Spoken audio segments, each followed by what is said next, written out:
Good morning and good afternoon and good evening, depending on where you're joining us from. Welcome to our fifth webinar, which is part of the late webinar series of 2024. Thank you for joining us, and I hope that you will enjoy today's webinar, which is titled Ensuring that Water Supply Services Perform, Learning from Implementation and Research. I'm Fadzai Mnodawafa, and I'm a Zimbabwean and work as a freelance consultant based in the Republic of Congo, and I'll be chairing today's webinar. Let's start with a few housekeeping issues. So the first is that the webinar is going to be recorded, and the recording and presentations will be shared afterwards. So don't worry so much about taking too many notes, just take what's important, but the rest of the presentations will be shared afterwards. Secondly, please introduce yourself by inserting your name, the organization you represent, and the country you come from in the chat box. Thirdly, please feel free to share your comments in the chat box. Fourthly, please send your questions in the Q&A box. Humans are creatures of habit, and we're used to posting questions even in the chat box. But please use the Q&A box so that your questions are quickly captured and are not lost in the comments. And to ensure that we respond to as many questions as possible, please post the questions as the webinar progresses, and the presenters will answer some of the questions in the Q&A box. Our final and fifth housekeeping issue, please fill out our short survey at the end of the webinar. Moving on, this webinar is multilingual, and we have simultaneous translation into English and French. So please choose the language channel that you prefer by clicking the interpretation icon on the bottom control bar. It can be hidden on the More button, so please go on More and look for the interpretation button, and then select the language that you prefer.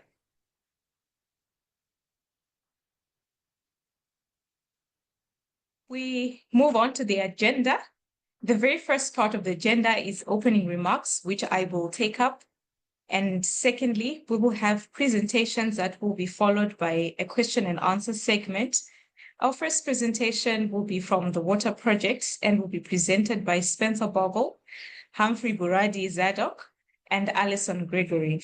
And we'll have our second presentation from the British Geological Survey, BGS, represented by Dr. Donald John McAllister. Thirdly, we'll have a discussant with BaseFlow and will be represented by Steve Kumwenda.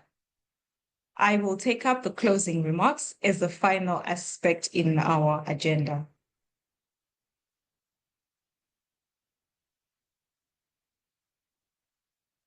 Right, I am honored to be chairing this webinar, which focuses on the quality of water supplies from site identification right through to assessing why services perform poorly.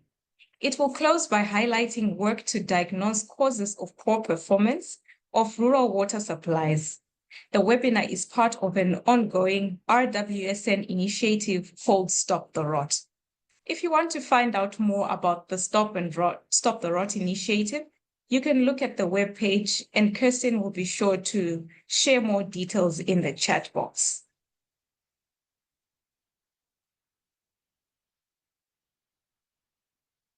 Moving on, we have three people that are going to be making the first presentation. Firstly, we have Spencer Bogle, who is the Director of Programs for the Water Project and oversees a network of partnerships in Kenya, Uganda, and Sierra Leone. We also have Humphrey Buradi Zadok, who is the Regional Director of the Water Project in Western Kenya Region Service Hub. And Alison Gregory, who is the Director of Monitoring, Evaluation, Resolution, and Learning. Welcome, Spencer, Humphrey, and Alison, and over to you.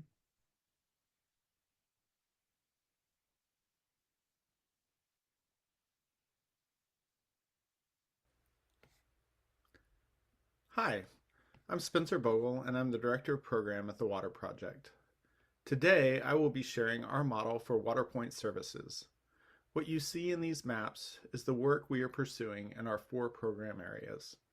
From bottom left across, you see 4 sub-counties in western Kenya, 1 sub-county in Uganda, and on the bottom right, 3 chiefdoms in Sierra Leone. On the top right, 3 sub-counties in southeast Kenya. We have mapped public water access in 3 of our 4 program regions so that we can plan our work to achieve complete basic water access. We are dedicated to meeting JMP basic water standards for communities, schools, and healthcare facilities. The Water Project provides full cycle service from fundraising to sustainable maintenance and repair services. Our headquarters is based in New Hampshire in the USA.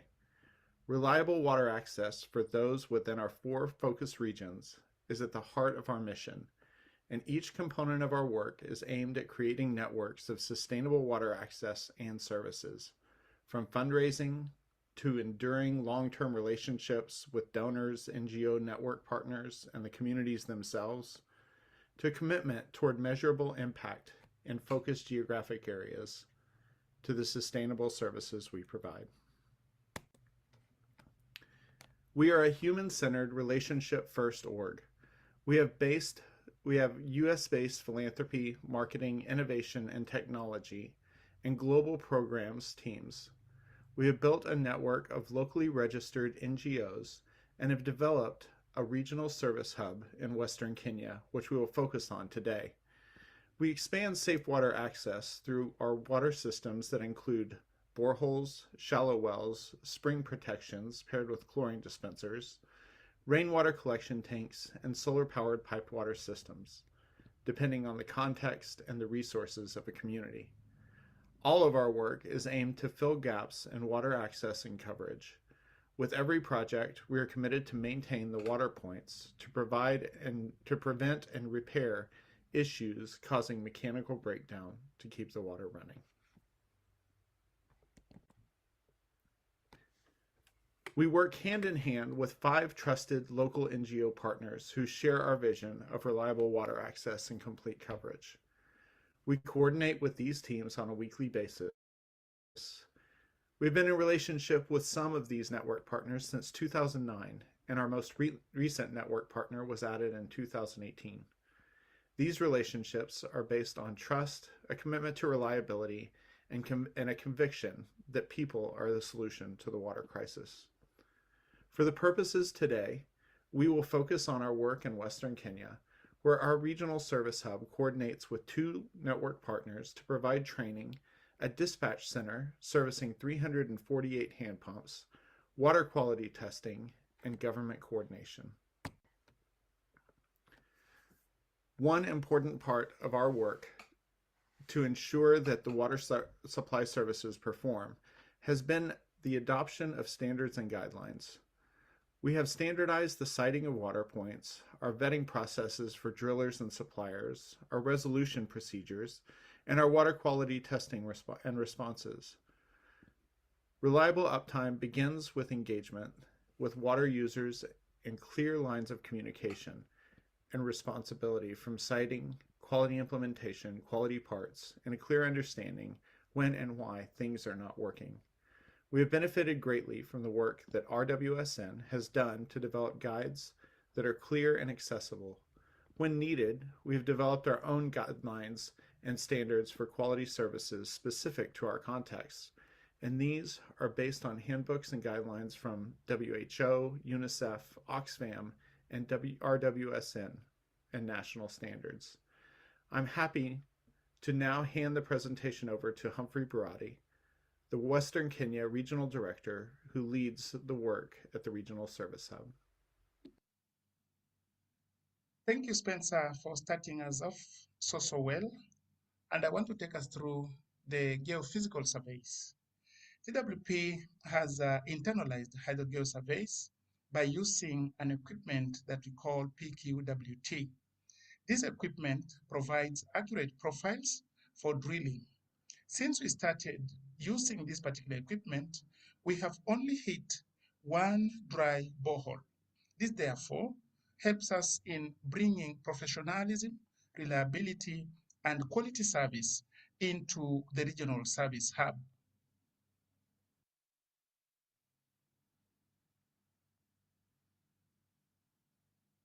We are currently working with the best service providers in the region.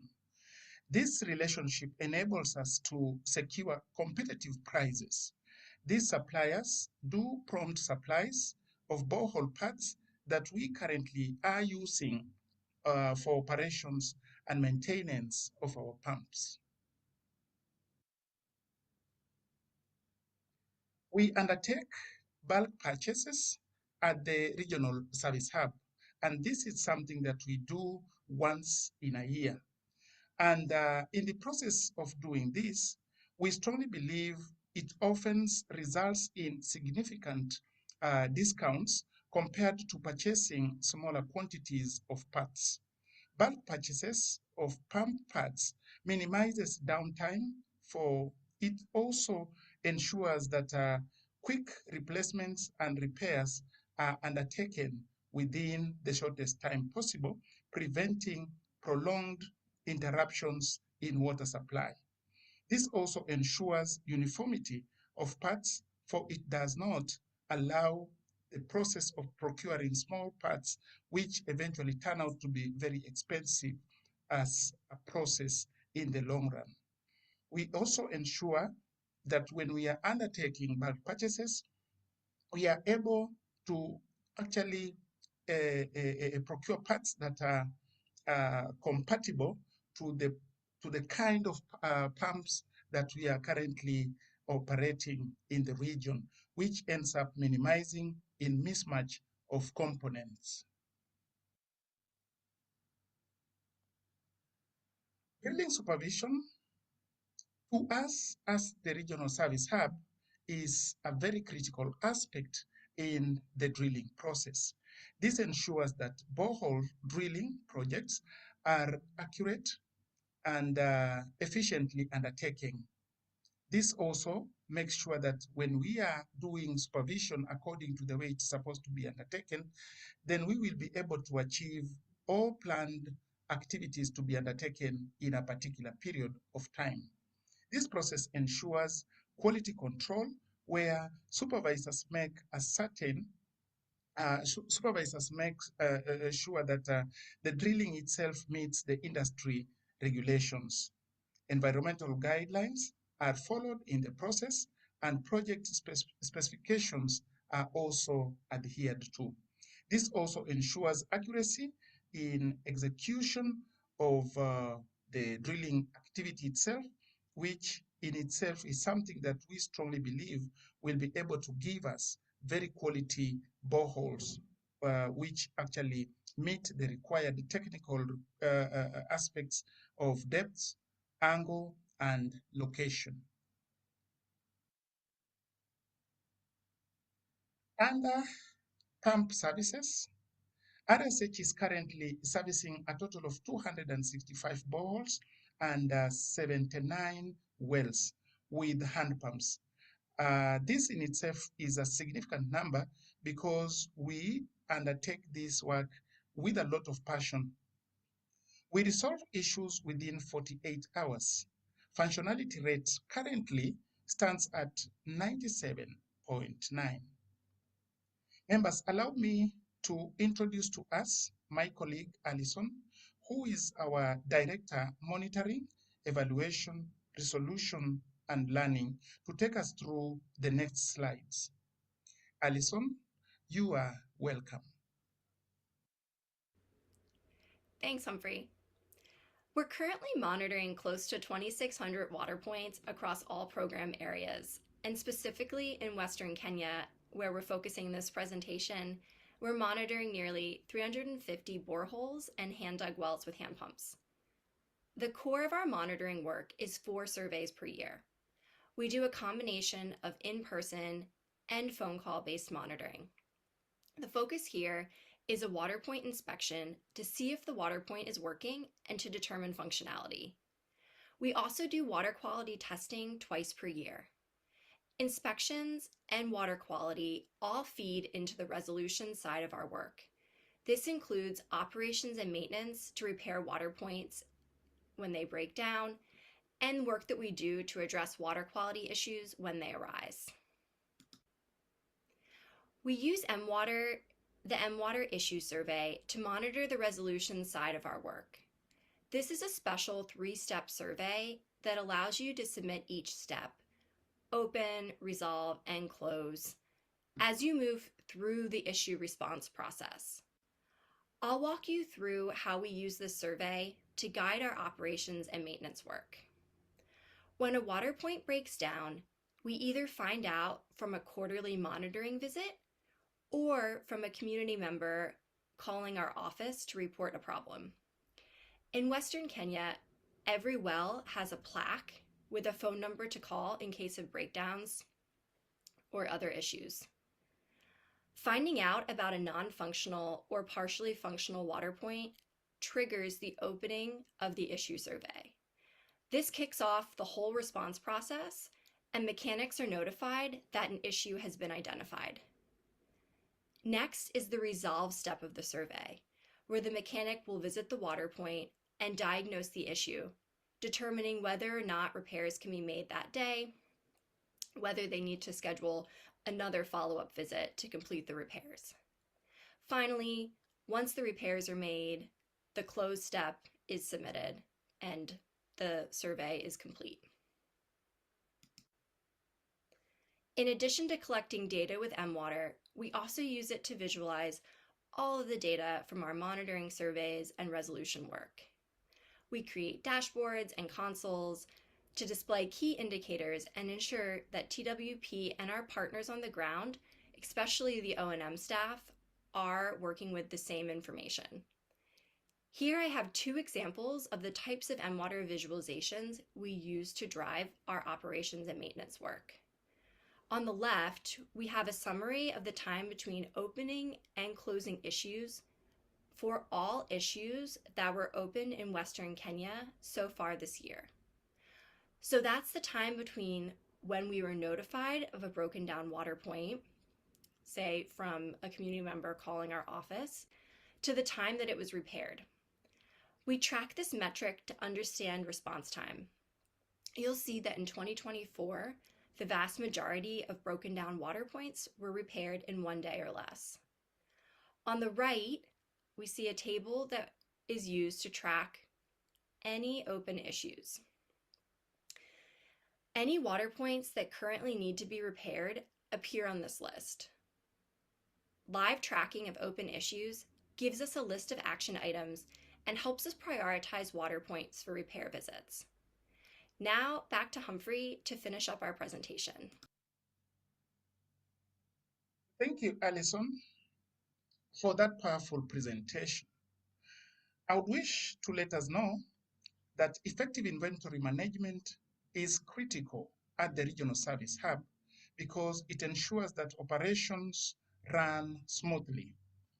Inventory management system, that is IMS, that we are currently using at the RSH, helps us to track the inflow and outflow of borehole parts, tools, and equipment in real time. This system enables us to establish minimum and maximum stock levels, reorder points, and also helps us to define thresholds for when to reorder critical items to prevent stockouts. This system also ensures that we have safety stock at any given time through maintaining a buffer stock for emergencies or unexpected demand spikes. It also helps us undertake sufficient stock management. It takes us a maximum of 6 weeks to locally replace stores after making a particular order from suppliers. Quality assurance is critical at the Regional Service Hub because it ensures that the organization's work meet established water service provision standards, delivering sustainable and impactful results. This ensures durability of water infrastructure. QA ensures that materials, equipment, and construction techniques meet high standards, resulting in water systems that last longer. The water project quality assurance also ensures that water provided is free from contaminants, and definitely it goes a long way in protecting communities from waterborne related kind of diseases. This also ensures delivering reliable, high quality water systems, and of course, it builds TWP credibility and trust among stakeholders, donors, and beneficiary communities. Thank you, members, for taking time to listen to us. If you have any queries, you can contact us through Spencer, myself, Humphrey, and Alison through the email addresses that we have already shared with us. Thank you, and may God bless us.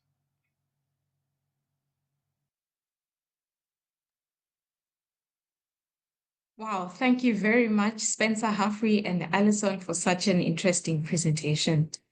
You know, from my experience in the programs and projects I've been involved in, funding ends at the implementation stage and does not go beyond that. So one of the critical aspects I've learned of a full cycle service is research and learning after implementation. It is therefore important to budget for research and learning after implementation as we develop the proposals that we submit for more sustainable water services and supply. We're going to move on to our poll. We would want to hear from you. So a page has already popped up on your screens. And the question for today is that from what you have learned from the presentation, do you think that improvements could be made to the way that you plan or support water services? The responses that are there, yes, a lot, yes, a few things, maybe, no, or not sure. I see participants are already answering the questions. We will give it a minute for you to give us your feedback, and we will share the results of the poll.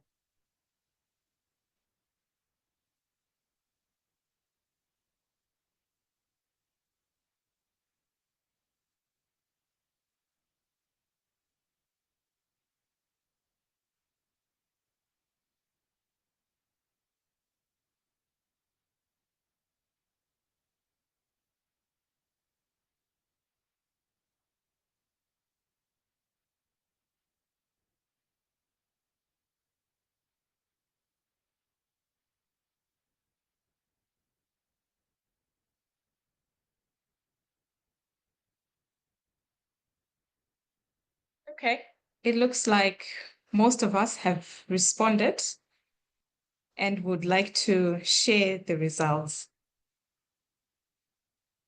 So 49% are saying, yes, there's a lot that can be improved in the way people or organizations plan and support water supply services. And 34% that are saying, yes, a few things. And 15% are saying maybe. And 1% saying no, and another are not very sure. Thank you very much for responding.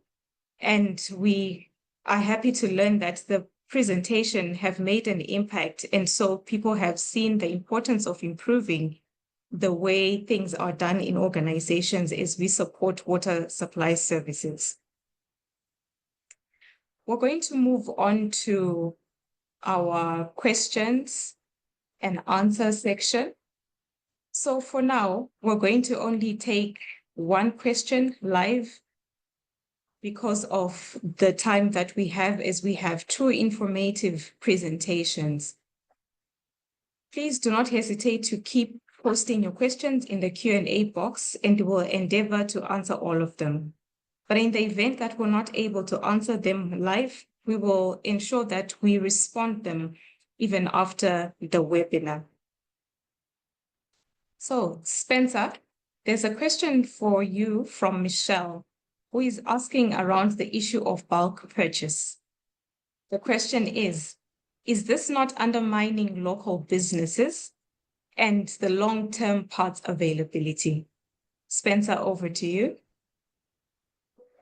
Yeah, thank you for the question. We really appreciate it. One of the things that we aim to do is work through local supply chains. So the vendors that and the suppliers that we are using are based there in Kenya. I can let Humphrey speak a little bit more to this, just from the regional service hubs perspective. But Humphrey, can you answer Michelle's question as well? Yeah, sure. Of course, Spencer, thank you for starting off that particular question. And indeed, it is true, when we do bulk purchases, we are out to make sure that we equip our store with the right tool, the right equipment, and quantities that we strongly believe are able to sustain us throughout the year. And the reason why we do this is because we want to make sure that whenever there is downtime, how do you call it? Downtime or breakdown of a particular borehole at any given place, we will be able to go and fix it within the shortest time possible. The reason why we are avoiding purchasing parts in small bits, definitely when we go that direction, we will definitely lose out on big discounts that large quantities attract when we are making such purchases. And we strongly believe, again, we need to get the best out of the kind of work we are doing. And I'll keep advising each and every person who is undertaking operations and maintenance of parts, of pumps in any particular region, to try out the strategy of purchasing the same parts in bulk.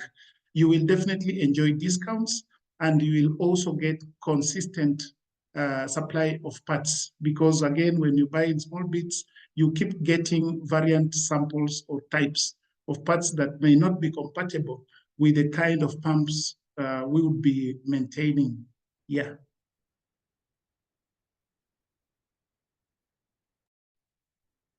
Thank you very much, Humphrey, for that response. I do hope that Michelle's question has been fully answered and she's okay with that. Do not hesitate to keep asking the questions, as we will respond to them. We'll have a question and answer segment after all the presentations. So please hold on with your questions and we will respond to them. Now we're going to move on to our next presentation. So now, from a research perspective, let us hear more on service quality from Dr. Donald John McAllister, a hydrogeologist at the British Geological Survey in Edinburgh. Welcome, Donald, John, and over to you.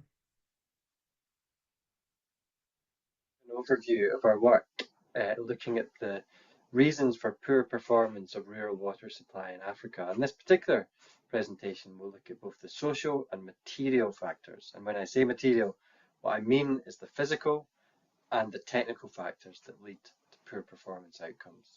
And just to acknowledge that this has been a collaboration with a very wide array of partners, particularly in Uganda, Ethiopia, and Malawi. And some of the names are on the slide, so just to thank them for their input.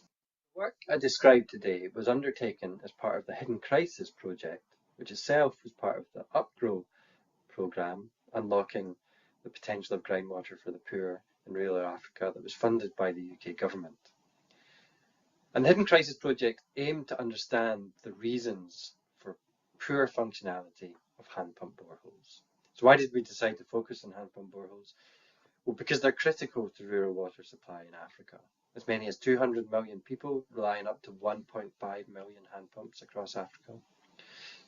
Our previous research has shown that hand pumps can be a resilient source of rural water supply, but anywhere between 15 to 40% of rural water supplies are non-functional at any time. So to understand the underlying reasons for these functionality outcomes, we did a program of interdisciplinary research in Ethiopia, Malawi, and Uganda to better understand hand pump functionality status, where we visited 600 hand pumps across the 3 countries. And then in the second phase of the work, and mainly what I'll focus on today, was then looking at the underlying social material factors and the relationship between them and hand pump performance at 150 hand pump boreholes across the 3 countries.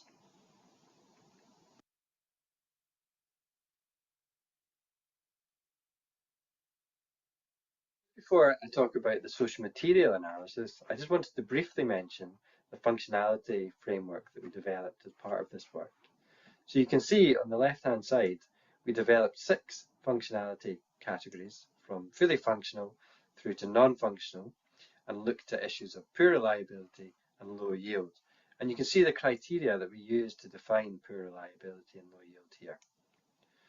But what this functionality framework allowed us to do was to move away from the binary functional or non-functional to look at these other more nuanced factors and see how these determine functionality statistics. And what we found in Ethiopia, there's an example here, was that when we just looked at the binary, functional and non-functional, we found about 82% of hand pump boreholes were functional in Ethiopia.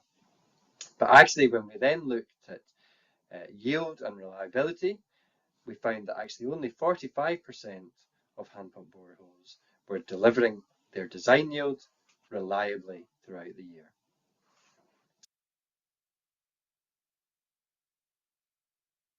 This slide shows our conceptualization of the socio-material interface. So in this analysis, we moved a wee bit away from the functionality frameworks that we developed to look at performance outcomes. And what I mean by those are the amount of downtime that the pump might have had in the last year and the amount of failure rates that it's had. But we also looked at the repair outcomes for these hand pumps as well. And what this slide shows is the relationship between these outcomes and the range of physical, technical, and social factors that determine the outcomes. But importantly, we recognize that these social material factors mutually influence each other, but actually the performance outcomes and the response outcomes, the repair outcomes, also influence the physical, the technical, and the social factors. So there's these dynamic interactions between the outcomes and the social material factors that make up the social material interface that we were investigating in this project. The social material analysis, we conducted interdisciplinary fieldwork at 150 hand pump boreholes in Ethiopia, Uganda, and Malawi. And that involved physical and technical investigations, where we dismantled the hand pump, conducted pumping tests, water quality assessments, looked at the components, and focus group discussions with the community. We then took that data and analysed it quantitatively, which is what the left-hand slide shows, and qualitatively, where we took a much smaller subset of sites, but we were able to look at the dynamic interactions between factors.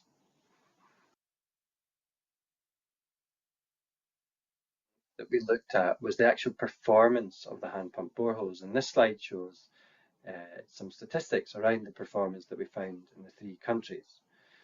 But what we found overall was that up to 2 breakdowns per year was most common, and more than that was relatively rare. The highest proportion of hand pumps with greater than 3 breakdowns and greater than 3 weeks of previous and cumulative downtime was in Ethiopia, whereas the highest proportion of hand pumps with previous and cumulative downtimes in less than 1 week was in Malawi. And that's an interesting observation because it's something consistently that we find throughout the results, that generally Malawi had quite good performance outcomes and Ethiopia was weaker. Uganda sat somewhere in the middle. How repairs of hand pump boreholes happened and how quickly that those repairs happened And again, we found in Malawi, generally that's where the quickest repairs were happening. So 12% of repairs occurred within 1 week and 38% within a month. Repairs were least likely within a year in Ethiopia. And in Uganda was the only country where the vast majority of repairs were conducted within a year. So again, we see this picture of Malawi with good outcomes and Ethiopia with relatively weaker outcomes. A social factor state that we analysed. What we did was we looked at a series of 7 social factors, which you can see here, and we ranked them on this sliding scale. And you can see again that overall, Malawi has the weakest social context, but Ethiopia has the least problems with social factors overall. So again, we're seeing this picture of Malawi has good performance and repair outcomes, but actually has a very weak social context. And in contrast, we see that Ethiopia has a much stronger social context, but has these poorer outcomes, which is a really interesting observation, and I think can be explained possibly by the development of the AfriDev in Malawi, where it was a village level operation and maintenance hand pump that was developed there and has been the standard hand pump for a long time in Malawi. It's been supported in a way that maybe the adoption of a standard hand pump in Ethiopia hasn't been. So that might explain some of the observations that we found in terms of our performance and social factors. What we did was then look at the material factors, so the physical and technical factors, and their condition and how they influenced performance and also functionality outcomes. So we looked at hydrogeology, the groundwater levels, the aquifer transmissivity, which I'll explain in more detail in the next few slides. We looked at the condition of the pump components and the condition and design of the borehole. And I'll just talk about 1 or 2 of these factors in the next couple of slides. At the influence of hydrogeology on functionality and performance outcomes, and that's what you can see on this slide. So the particular factor that we looked at was transmissivity, which is a measure of the ability of water to move through the aquifer and towards the pump. And we find that this was particularly problematic in Uganda. So what you can see in this figure is the functionality categories along the x-axis and the transmissivity values on the y-axis. And this line here shows the minimum required transmissivity for a hand pump to deliver its design yield. And you can see, particularly in Uganda, that many of the sites are below that minimum transmissivity value. That also occurs in some sites in Malawi and less so in Ethiopia. So transmissivity is a key factor on functionality and performance of hand pump boreholes. And these results have implications for larger systems, maybe for example, reticulated solar systems. And this line shows the minimum transmissivity that you need for a large solar supply to deliver against its design yield.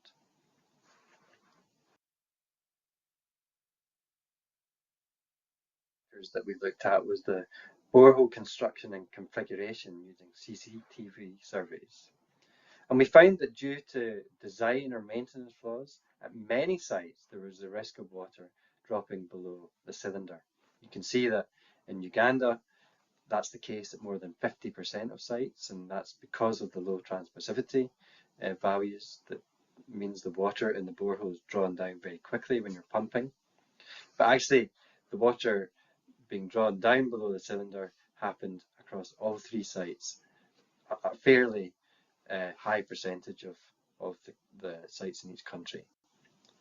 And you can see that when that happens, when it's particularly in the dry season, it means the hand pump cannot extract water. So that obviously has an impact on the performance outcomes that we're looking at. And the hand pump condition at each of the sites. And this is an example from the NDM Mark II. So what you can see here is the condition of the rising main and rods, including the rod centralizers, was a particular issue across the 3 countries.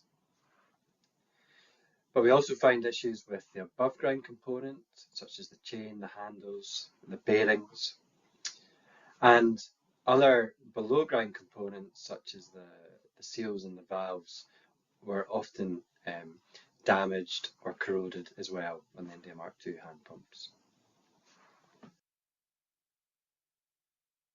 In particular, we looked at the corrosion of rising mains, both within the India Mark II in Ethiopia and Uganda.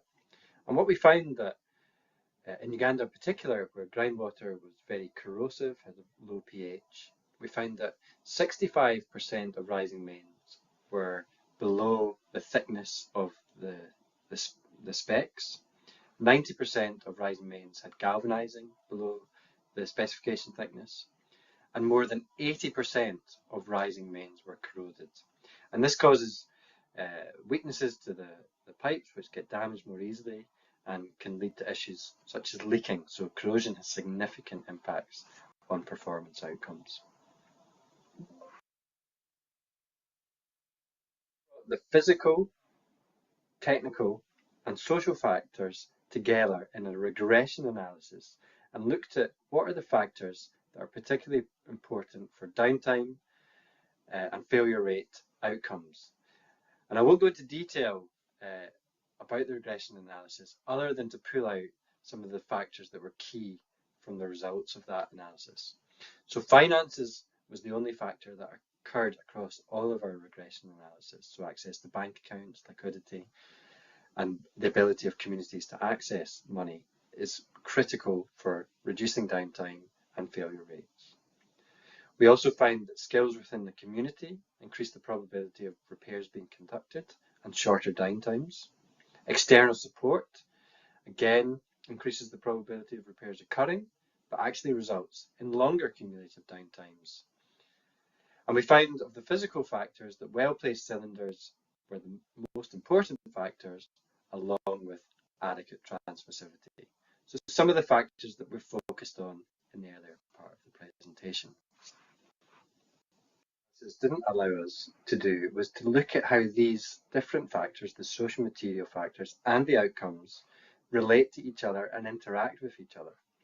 So to do that, we then took a much smaller subset of sites, and in the next few slides I'm going to present 3 sites where we looked in detail at how the social and the physical factors interacted with each other. So this is an example of a site in Abishenga in Ethiopia. And until recently, technical support for this hand pump had been provided by an international NGO with the equipment, the adequate equipment to do the repairs. And the community were very happy with this arrangement. However, one day the NGO got up and left the community and handed support over to the water office, who didn't have the equipment or the skills to do these repairs. As a result, the Warada staff were reluctant or unable to perform some repairs. So what we found was that in this particular site, repairs were very quickly followed by breakdowns, so that repairs were inadequate and the community had to revert to accessing water in other ways. So this created a tension between the community and the Warada, and that the community felt that their support that the Warada were providing were not being carried out in good faith. So when this NGO got up and left the community, there wasn't adequate handover to manage this hand pump effectively, and you can see some of the results of that and the poorer performance outcomes for this particular hand pump on the right hand side in some of the images there. In Abishenga in Ethiopia, and this was a site where we found very strong governments within the community, and we found very good hydrogeological conditions. So you can see here a very high transmissivity, meaning the hand pump has a very good yield. And the combination of good governance and good hydrogeology has resulted in overall good performance. And what's this resulted in? This has basically allowed the governance structure to evolve beyond the water point. And in this case, what the community have done is they've increased the fees for using the hand pump from 10 to 25 cents, and they've used that money to then fund other projects within the community, such as piped water and tap stands, for example. However, the people that manage this hand pump actually then have used the hand pump as an instrument of control. So they would lock the hand pump to ensure the community attend meetings and contribute their time. So what we find here is this combination of good hydrogeology leading to strong governance, which can actually create sort of perverse arrangements where the hand pump can be used to manipulate the community. So this is a really interesting example of that social material interface and the dynamic interaction of factors, sometimes leading to things that are quite surprising. Another example I wanted to highlight was from Uganda, where we find a site with reasonable hydrogeology, certainly a good transmissivity in the context of Uganda, an effective management arrangement with minimal downtime, resulting in a system where the finance scheme for this hand pump has evolved into an interest accruing loan scheme.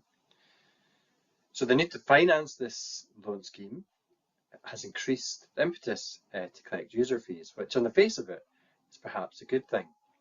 But the scheme has been accompanied by a harsher system of fines and rules relating to the use of the hand pump, which are strictly enforced.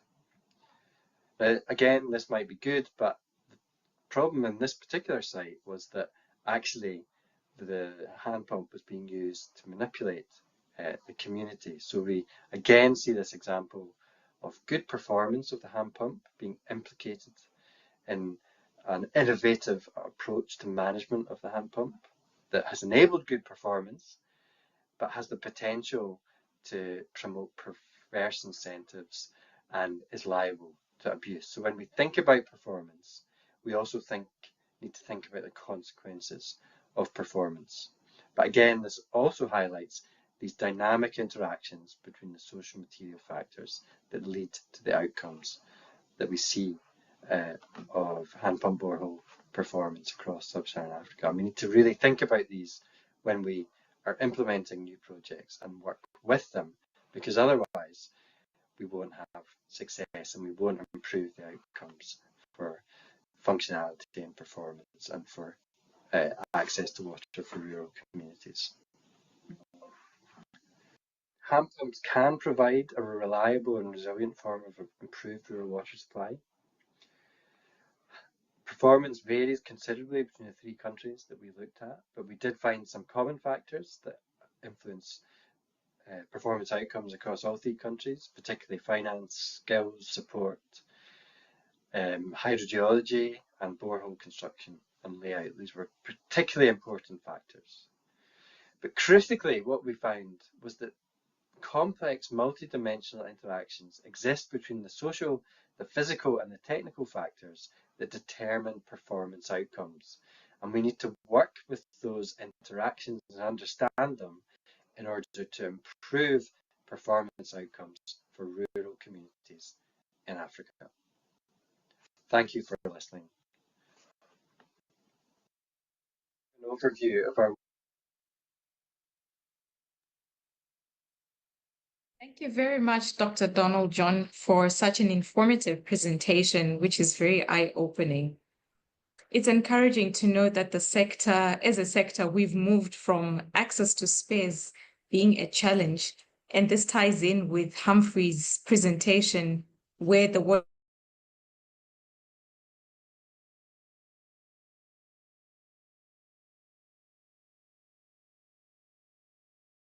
as a sector. Would like to move on to question and answers, but as I have previously mentioned, that we will not be able to answer all the questions right now. We'll have another segment on question and answer. And so for now, we'll take one question, but please feel free to continue posting your questions in the question and answer box. So a question for you, Dr. Donald John McAllister, from Matthew. He says, what do you mean by low social cohesion in Malawi? And he didn't really understand the correlation with responsiveness to repairs. So he says, it seems that technology is the main factor in the end. Over to you to respond. Thank you. That's a very good question. So I think what we did was we came up with these 7 categories of social factors, and that was my social science colleague Luke Whaley that did that, and they based that on fieldwork within the communities that they were doing, so focus group discussions, transect box, and all these things. And these were the 7 themes that they developed.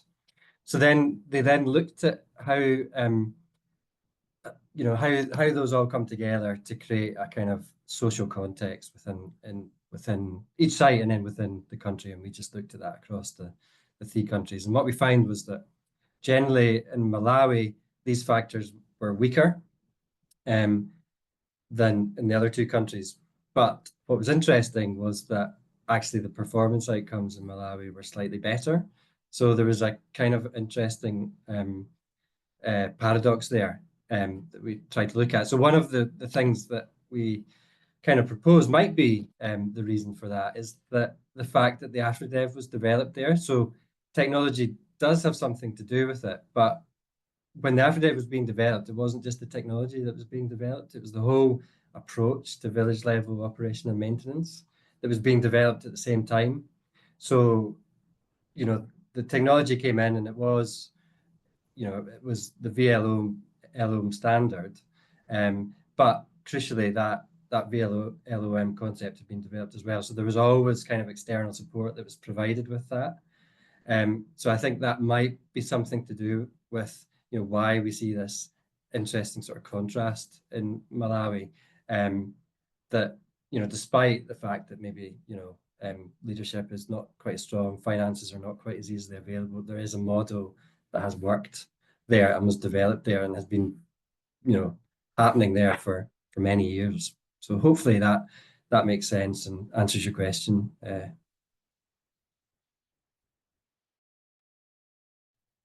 Thank you, Donald John. We have another question for you from Luke, which says, can hand pumps be converted as solar power systems? Thank you. Look, that's another great question as well. And the short answer is yes. The slightly longer answer is you need to very carefully consider the hydrogeology. So when I presented the results of our transmissivity analysis, so transmissivity, as I said in the presentation, is the ability of the water to move through the aquifer towards the borehole and towards the pump. So when we looked at that, particularly in Uganda, for example, we find that in many cases, transmissivity is very, very low. So many hand pumps in Uganda actually have a transmissivity that's below that threshold that allows the hand pump to meet its design yield.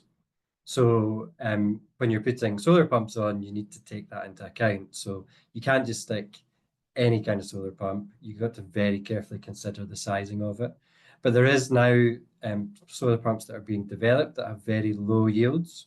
So one of these types of technologies might be suitable for a hand pump, but you really need to do the pumping tests that allow you to determine the transmissivity before you install these types of technologies. So I think that's the main thing to consider is, does the hydrogeology allow it, and how can we size a pump that's appropriate for the hydrogeological conditions? Thank you very much. It looks like there's quite a lot of factors that we need to consider before we just convert from a hand pump to a solar powered system. Thank you very much, Dr. Donald John McAllister. We're going to move on to our discussion. And here we're going to hear from Steve Kumwenda, who is a hydrogeologist working as the Water Resources Program Manager for BaseFlow Malawi. Steve, I know that you have been doing a lot of borehole diagnostics over the past few years. Please tell us just briefly what you have been doing and also your plans to enable others to learn from your experiences. Well, thank you so much for inviting me to be part of this webinar. Just before I answer the question, let me just touch a little bit on Donald's. There was a question that was directed to Donald on why in Malawi, AfriDev pumps seem to be mostly functional and robust compared to Uganda and Ethiopia. One major factor is also to be appreciated that there's been a lot of extensive programs on instituting the operations and maintenance programs in the rural setup. So almost in every community, you would find possibly for 50 boreholes or less than that, there is an area mechanic. So this one is a specially trained technician who is based in the community who can actually ably manage or do the operations and maintenance for such boreholes. So that is a major contributing factor. And also an AfriDev pump, the hand pump itself, its components are not that sophisticated to be managed at village level. It was very much designed for that category of people to be able to maintain it. So that's one contributing factor. Then coming to your question, indeed, over the past years, I've been actively involved in borehole diagnostic methods to assess and rehabilitate water supply infrastructure, primarily in rural communities. So this work is more of a comprehensive approach to inspect a borehole, identify the issues, and implement effective solutions and remedies, which may include borehole rehabilitation or even decommissioning the borehole according to your findings. So the process starts with detailed assessments. So you do the siting, you find out if the borehole is well sited, then you dismantle the borehole hand pump parts, then you conduct downhole camera surveys, as you heard later on from our colleagues. And then you also do the pumping test to evaluate the yield and also consider the recovery. So these diagnostic steps help to identify both the physical aspect of the hand pump as well as the hydrogeological issues that you may find with the boreholes. For instance, siltation issues. Every borehole after some time is going to have, it will develop some siltation issues. So you need to really have data that can show that, yes, indeed, these boreholes require remedy. Also, damaged casings is something that we have seen. Inefficient water recovery after pumping tests or indicate the issues with siting or understanding of hydrogeological setup. So I would also indicate that we're not only interested to do the borehole diagnostic processes simply to check which boreholes are not functioning and so forth, but rather it should inform the decision making in terms of operations and maintenance, including new installations for boreholes. For instance, areas that we have found boreholes that are high in saline electrical conductivity, we have recommended careful siting of boreholes in those areas to avoid repeating such problems. Looking forward ahead, we feel this process, this diagnostic method should actually be something that can be used across the sector. It should be able to be applied by other players to find out issues with their borehole in their locality. So we are collaborating with the Waterloo Foundation, as well as BGS and also Ask for Water and SCAT Foundation to compile a standardized borehole diagnostic methodology manual or toolkit, which should include all the procedures and the various stages of borehole diagnostics. This will also be good to actually help in terms of sharing our findings and also those that can be done in other areas through the process. So it will require, of course, investment that you may need. For instance, necessary equipment. You need to have the borehole cameras, pumping test equipment in place. But rather, at this stage, we're looking at simply looking at developing a standardized manual which can be used, which can be replicated for borehole investigation in other setup.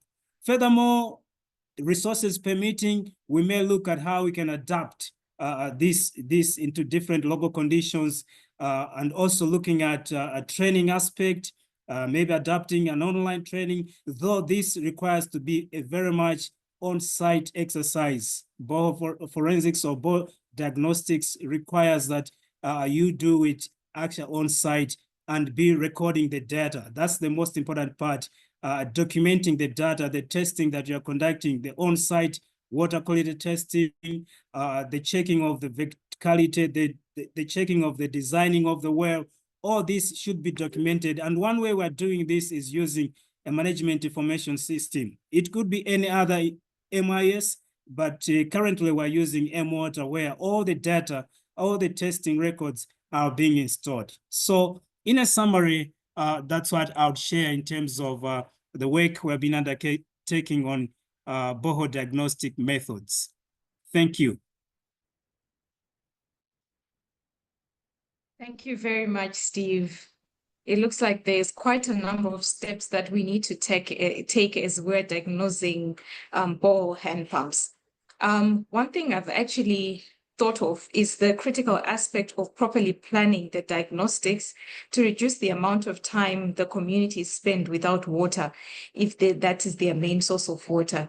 So I think it would also be important to look into that. Very true. Thank you. Thank you very much, Steve. We're going to move on to our question and answer segment. And here we will take live questions. And we may not be able to answer all of them due to time constraints, but we will endeavor to ensure that all of the questions are answered even after the webinar through different functions such as blogs and postings on the different websites.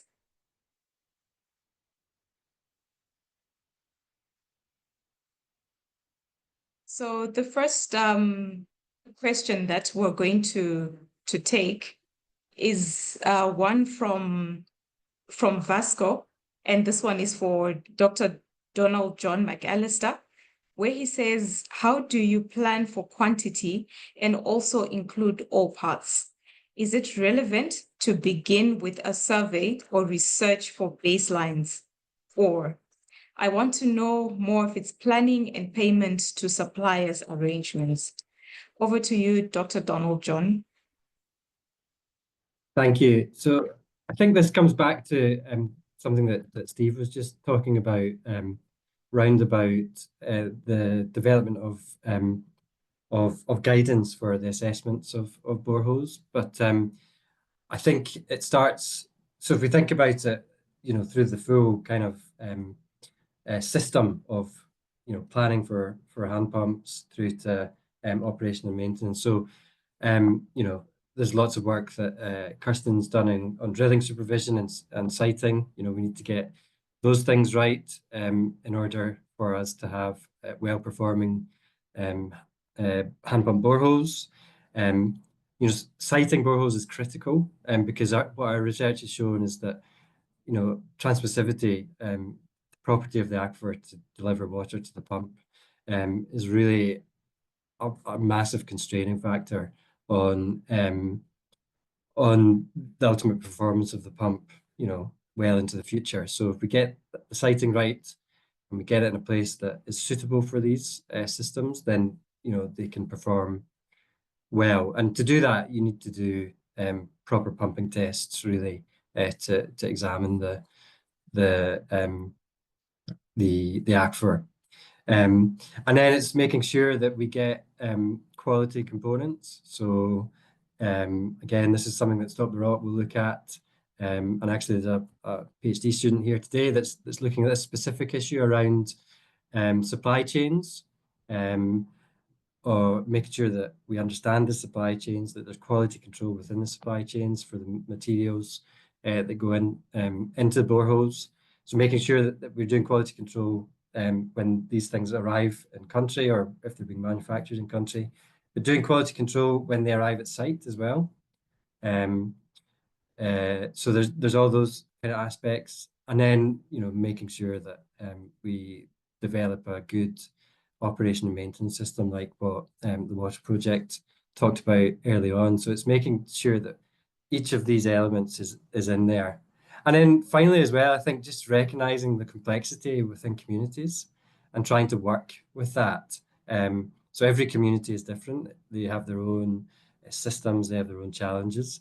So we can't just have a one size fits all. We do need to kind of be flexible and adjust our approach to these communities. So that would be the main thing I would say. And I hope that's answered the question, but very happy for you to come back if you feel that there's more that you want to know. Thank you. I'm sure we'll have a response from Vasco if they think that there's more information to be shared. Another question for you is that how can we be able to identify the condition of pipes which are rusted or corroded without lifting out the entire pipe? Yeah, that's a great question, and I think there's probably two main ways to do that, and the first is what's called a stroke test. So what you can do is you can basically you pump the pump at a constant rate for a period of up to sort of, when we did it for 30 minutes, but actually when we've analyzed the data, we find that you can probably do it for sort of 2 to 5 minutes and you can still get the amount of information. But what the stroke test allows you to do when you analyze it, and there's some complexities to the analysis, but I think it is something that we should be thinking about doing more as a community, and it was something that we'll write hopefully into the guidance documents that we develop as part of Stop the Rot. But you can analyze these stroke tests and you can sort of start to unravel what are the factors that might be leading to problems like low yield that the stroke test will highlight. So you can unravel, is it something to do with the pipe or is it something to do with the aquifer? And you can start to get an idea about what it is. And usually if it's the pipe, there's problems with the pipe. If it's a GI pipe, then there's a high chance that's corrosion related. So that's one thing. And then the other thing you can do, which has been published in some work by WaterAid, is doing colorimetric analysis of the water for iron content. So you basically pump the well for a period of again maybe up to half an hour or something, and you use a colorimetric meter, which you can get handheld ones that you use in the field, and what you take a sample every 5 minutes, say, and you look at the difference in the iron content with time. So if the iron content is very high at the start of that pumping test, then and low at the end, then that suggests that that's corrosion related.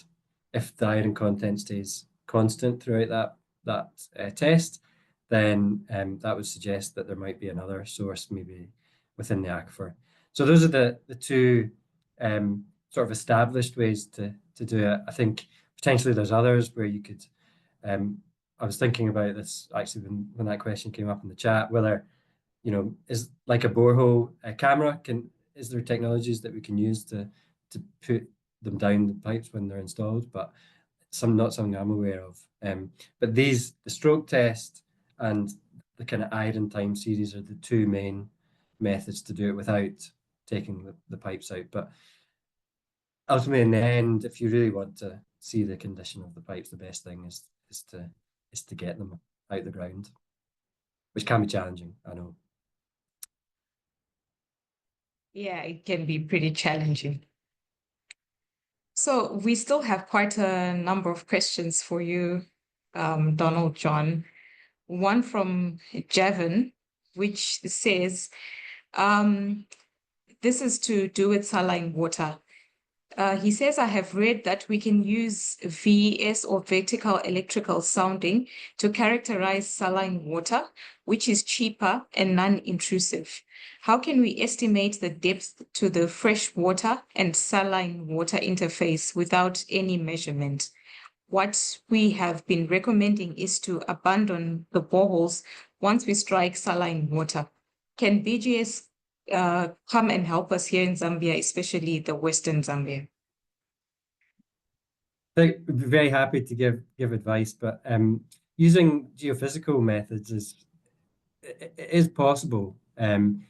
Technically, you would need to have quite a large contrast in salinity, so there'd need to be quite a fresh water with a very low resistivity, in the shallow part, and then you need to have something quite saline at the bottom to start to see those contrasts within any resistivity measurements. But theoretically, it is possible to use resistivity methods to do that.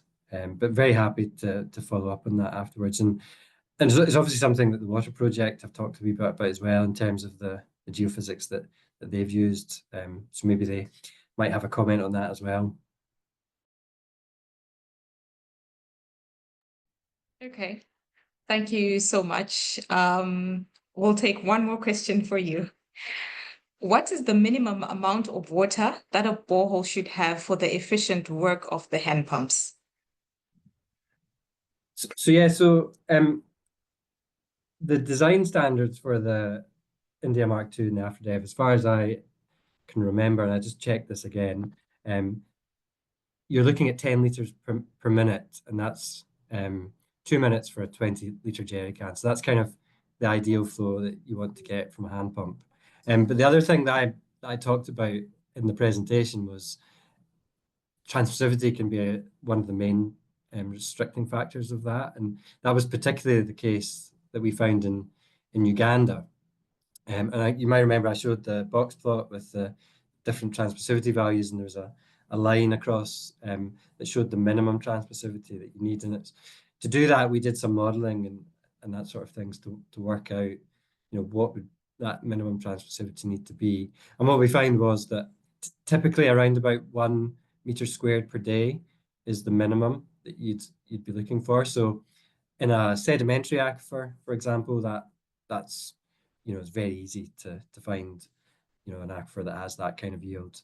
But in the basement aquifers, which are very widespread across lots of Africa, 1 meter squared per day is not always achievable. And you could see in the data from Uganda in particular that a lot of the site didn't meet that 1 meter squared per day criteria. So that's again just to emphasize the importance of understanding the hydrogeology, doing the pumping tests, because that transmissivity will often be the determining factor for what a hand pump can yield, and then even more so for larger systems like solar or other kind of reticulated systems. Thank you very much, Dr. Donald Jan McAllister, for answering all those questions. I would like to take a question for Spencer. And the question here is saying, how do you ensure and verify the 48 hours? I mean, do users call directly technicians, and how are you informed also when the breakdowns happen? Does it inform the M-Water dashboard? Over to you, Spencer. Yeah, thanks. This is really a question that's in Humphrey and Allison's wheelhouse. So, I'll just provide a brief word and then hand it over to them. But it's been important for us to make the lines of communication as accessible as possible for the water users and our dispatch system within the regional service hub. So one part of that is just developing a toll-free line that water users can use to communicate with the regional service hub. And Humphrey, I'll hand it over to talk so that you can describe that process a little bit better, and then Allison can speak to the use of M-Water, because she's the one that has built the monitoring and issue surveys and also just the dashboards and visibility. So Humphrey. Yeah, thank you, Spencer. Of course, in this particular case, when we are talking of maintaining the 48 hours as our response time to any breakdown of hand pumps, we actually have kept to it. Reason being, every pump that we have in the region has been fitted with a plaque. That particular plaque have a unique TWP ID, and below it, there is a toll-free number, which is actually connected to our hunter lines. In the office, we have 3 hunter lines that whenever a community experiences a breakdown, we have always told them to call that particular toll-free number. And when they call that toll-free number, the hunter line number 1 that we have in the office picks it. And if it doesn't, it is switched to hunter line number 2. And if 2 doesn't pick, it switched to hunter line number 3 after ringing for 5 seconds. That happens, and I can assure you, one of the 3 people who have the toll-free numbers will pick and take down the details of where that particular breakdown has happened. And then the dispatch team is informed immediately about that particular breakdown. And with the TWP number, which again helps us to locate the water point, our dispatch team gets to that particular point within the shortest time possible. And they go there with a number of parts that frequently break down. Out of our experience, we know 5 parts that frequently break down, and they go there with an intention of undertaking a diagnosis to understand the reason, the cause of the breakdown and the specific part that has broken down. And once that has been done, the team will definitely fix it and make sure that they also report the same by filling a survey, which Alison, I know, will be speaking about. And when that particular breakdown again happens, we open an issue on the M-Water survey, which definitely also will keep us informed of the number of breakdowns that have happened within a specific period of time and the time that has been taken to do a response. So when a response has been done, the people who actually undertake operations and maintenance within our team will close that particular issue. And the moment they close that particular issue, the timing that it has taken, right from the time when the issue was opened after the breakdown was taken, and the time when it has been resolved is also taken down. So when you look at that comparison of time taken to report the issue and resolve the issue, it is averagely falling between 48 hours. And that is the commitment that the water project has put in place to make sure that people should not suffer needlessly due to lack of water. Back to you, Alison, just in case we haven't addressed everything. Thanks. Yeah, Humphrey, I think you mostly covered it, but I'll just add, I think what's really key to our process on the M-Water side is just making sure that every update to the water point that we receive from communities is logged in an M-Water survey. So if we get a phone call from the community, we fill in a survey documenting that phone call, and that information then can be used to update the indicator that we have for functionality. So M-Water has indicators. And then with the updated indicator, we can do all the visualizations on the dashboards and consoles, and I'll be looking at the same information. Thanks.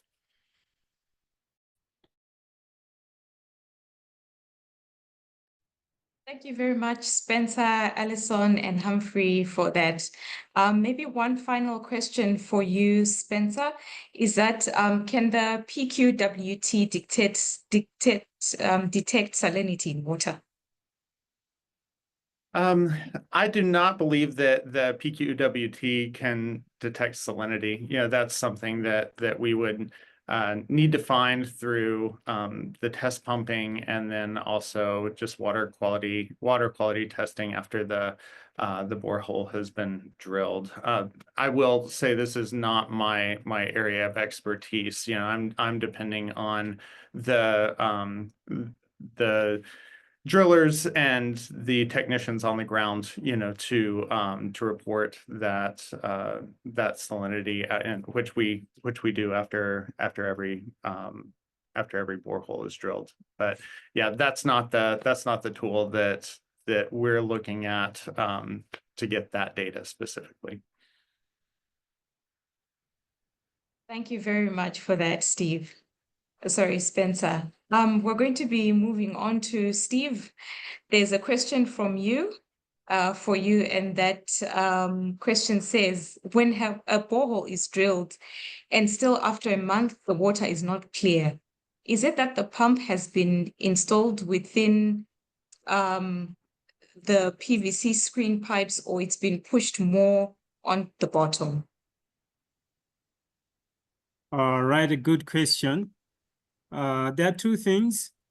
When the bore has been drilled, the next process should be the development process, where you try to clean the water from the aquifer as much as you can until you observe that the water is more clear and it's good, pleasing to the eye. All right. There could be instances where the development might not have actually removed every stuff that is in the borehole, especially underneath at the base. All right. So the process really needs to be done in a very thorough way. There could be cases where also, after some time, maybe there could be a disjoint between the casings, such that that would contribute to the turbidity of the water. So some of the boreholes we have come across, we have seen that they have a lot of siltation simply because there is a cracking on the side and a lot of gravel pack fell in, including even dirt or soil that has fallen in. So even if you remedy with the blowing and development, that still becomes an issue because of that cracking or disjoint of pipes. Rather, this is a problem that you might have difficulties to correct because it's something which is now already done. But we have to ensure that during the process of construction, after the drilling and then you do the construction of the boreholes, care must be taken that really the casing pipes are well cemented together and there's no room for any cracking of the casing, so that we don't have any falling in of debris or soil or any other that can cause turbidity of the water. Thank you very much, Steve. I think that speaks to the importance of borehole development during drilling, and also the importance of borehole supervision to ensure that drillers actually go through the process of borehole development. Yeah. Thank you very much, Steve. And that brings us to the end of our question and answer segment. If we have not been able to answer your question in this live session, we will be sure to answer it after the webinar. But we would also want to hear from you through a second poll that has been posted on your screens. So for this question, we want to hear from you. What would you like from RWSN's Stop the Rot initiative to help you to further improve the quality of rural water services? The options that we have are more webinars like this, opportunities to exchange with others through one-to-one exchange, opportunities to exchange with others through group discussions, additional written guidance materials, short animated films with guidance, blogs to share experience, or lastly, you don't know or are not sure. We'll be giving you a minute to respond to the poll, and we can then share the results of the poll.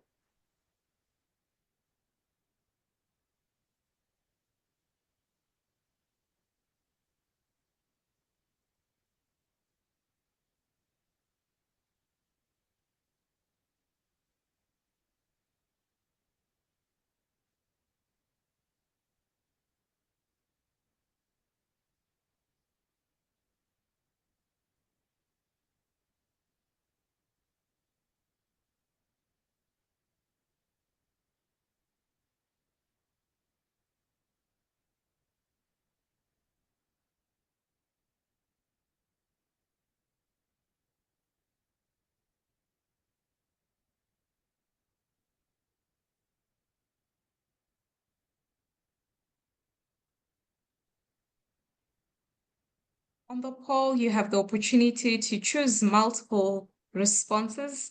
So please feel free to choose as much as you would want, whatever you feel you would want from RWSN Stop the Rot initiative.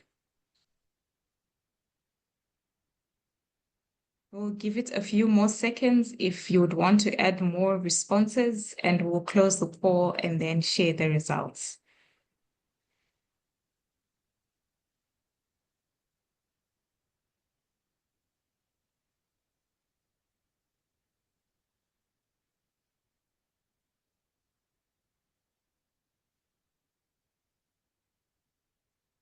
Okay, I think most of us have responded, and we can now see the results.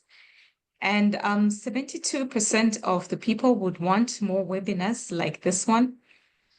And so we appreciate that feedback.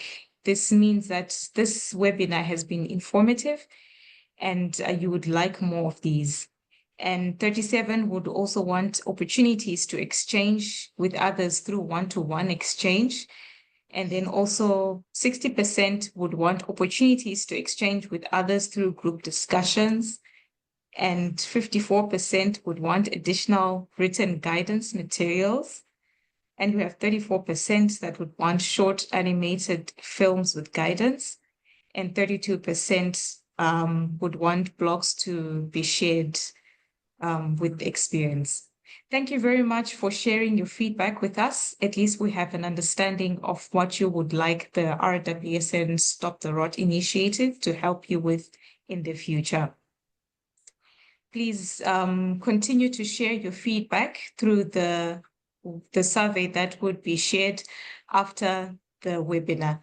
And this question will also be in that survey, and please feel free to give more information. We're going to the last bit, which is the closing remarks, sharing some of the learnings from this particular webinar. So one of the things that I picked up is the issue of branded documents for quality standards and guidelines.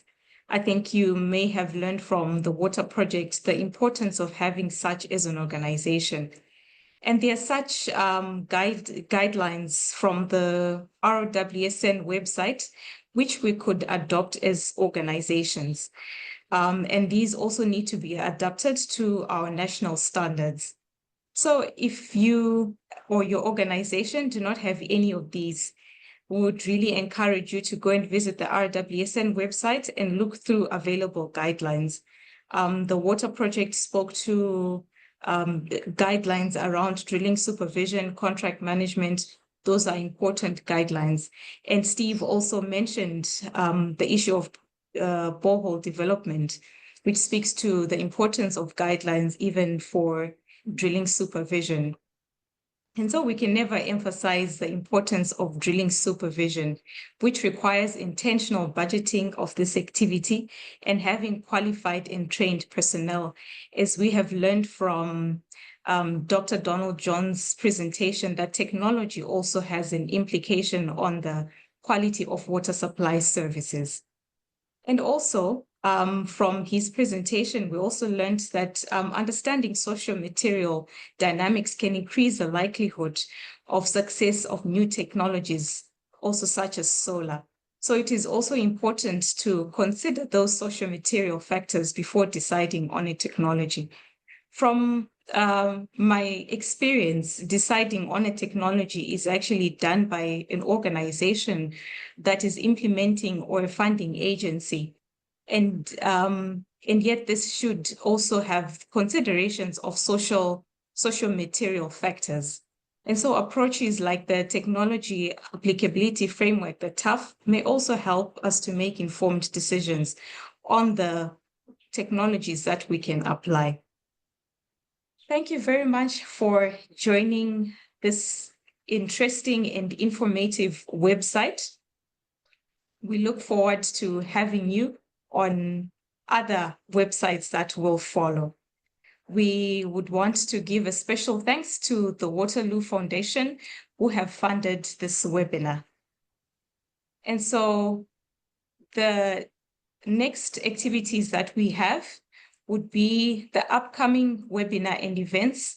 First, on the 10th of December, we have the RWSN annual network meeting.